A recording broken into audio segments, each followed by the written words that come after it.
कोकणातल्या कार्यकर्त्यांची पण इच्छा आहे की स्वबळावर येणाऱ्या स्थानिक स्वराज्य निवडणुका लढाव्यात.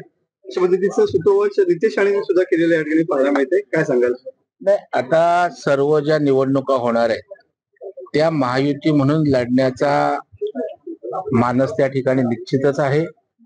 तथापि कदाचित ज्या ज्या ठिकाणी स्थानिक स्तरावर स्वबळाचं जर एकमत झालं तर त्या ठिकाणी तशाही प्रकारची गोष्ट होऊ शकते. परंतु आजच्या तारखेला तरी या ठिकाणी अजितदादा, एकनाथ शिंदे साहेब आणि देवेंद्रजी असे आमच्या तिन्ही पक्षाच्या नेतृत्वाखाली एकत्रितच निवडणूक लढण्याचं सध्या तरी आहे. बीड मध्ये या ठिकाणी देवाभाऊ बाहुबली अशा नावाचे पहिल्यांदाच पोस्टर या ठिकाणी झळकलेले पाहायला मिळत आहेत. ज्या पद्धतीनं मराठा आरक्षणाला जी आर या ठिकाणी काढला गेला, बीड मध्ये खऱ्या अर्थानं एक वेगळं चित्र या ठिकाणी पाहायला मिळतं. सुरेश दसांचा पण फोटो याच्यावरती आहे आणि लढाई आपण जिंकलो अशा पद्धतीचा आशय याच्यामध्ये पाहायला मिळतोय. देवाभाऊंना एका व्हिलनच्या स्वरूपामध्ये काही राजकीय नेत्यांनी आपल्या राजकारणासाठी उभं केलं होतं आणि शेवटी मराठा आरक्षण हे देवाभाऊनीच दिलं होतं, ते टिकवलं होतं. त्यानंतर उद्धवजींच्या सरकारनं दुर्लक्ष केल्यामुळे ते गेलं आणि त्यानंतर एकनाथरावजी शिंदे साहेबांनीच आमच्या महायुतीने आरक्षण दिलं होतं. आणि त्यामुळं जसं काही देवेंद्रजी मराठा आरक्षणाच्या समाजाच्या विरोधात आहेत म्हणून काही लोकांनी प्रीप्लॅन त्यांना विलन करण्याचा प्रयत्न केला.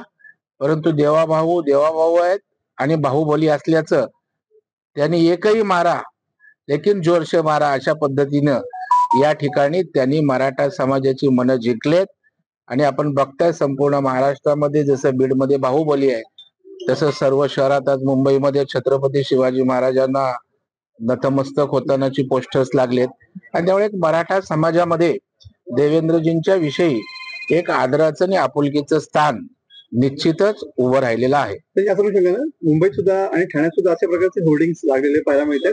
पण खऱ्या अर्थानं एक कॅम्पेनिंग भाजपकडून सुरू झालेलं आहे. पण शिंदे साहेब असं म्हणतात की आम्हाला कॅम्पेनिंगची गरज नाही, आम्ही आमच्या विकासाच्या दरावरती. असं कुठे फोटो टाकून कॅम्पेन होत नसतं. हे उत्स्फूर्तपणे त्या ठिकाणी त्या समाजाच्या भावना आहेत. जसं आता बाहुबली बोलले, हे थोडं आम्ही काय सांगायला गेलो. आज मुंबईत त्या ठिकाणी उत्स्फूर्तपणे होर्डिंग्स लागलेत महाराजांना अभिवादन करताना, हे थोडं आम्ही पक्षाने लावलेले आहेत. आणि त्याच्यामुळे आणि अशा प्रकारच्या कॅम्पेनिंगनी होत नसतं तर त्या ठिकाणी विकासावरच निवडणूक होत असते. आणि त्याच्यामुळं देवेंद्रजी हे विकासाभिमुख अशा प्रकारचं लोकप्रिय नेतृत्व आहे. आणि त्याच्यामुळे महायुतीला विकास करत असल्यामुळे अशा वेगळ्या कॅम्पेनिंगची आवश्यकता नाहीये. हा उत्स्फूर्त मराठा समाजाचा ज्या काही भावना होत्या त्या वेगवेगळ्या स्तरावरून प्रदर्शित झाल्या. सचिन अहिर असं म्हणालेलं आहे की आता गणेशोत्सवाला पितृपक्ष लागेल, त्यानंतर दसरा मेळावा येईल, त्या दसरा मेळाव्या दरम्यान दोन भाऊ एकत्र येतील की नाही हे सांगता येत नाही, पण एक नवी दिशा नक्कीच मिळेल असं त्यांनी म्हटलंय. दसरा मेळावा त्यांची जी काही दशा झालेली आहे त्यातनं बाहेर येऊन त्यांना दिशा मिळावी अशी आम्ही सदिच्छा व्यक्त करतो. परंतु त्यांनी त्यांचं स्वप्न पाहावं, त्यांनी त्यांचा पक्ष वाढवावा, दिशा शोधावी. आमचं काही त्याला हरकत असायचं कारण नाही. परंतु आमची स्पष्ट दिशा आहे. त्यामुळे महाराष्ट्रातील जनता, मुंबईतील जनता ही पूर्णपणे भारतीय जनता पार्टीने आमच्या महायुतीच्या मागेच आहे. एबीपी माझा, उघडा डोळे बघा नीट.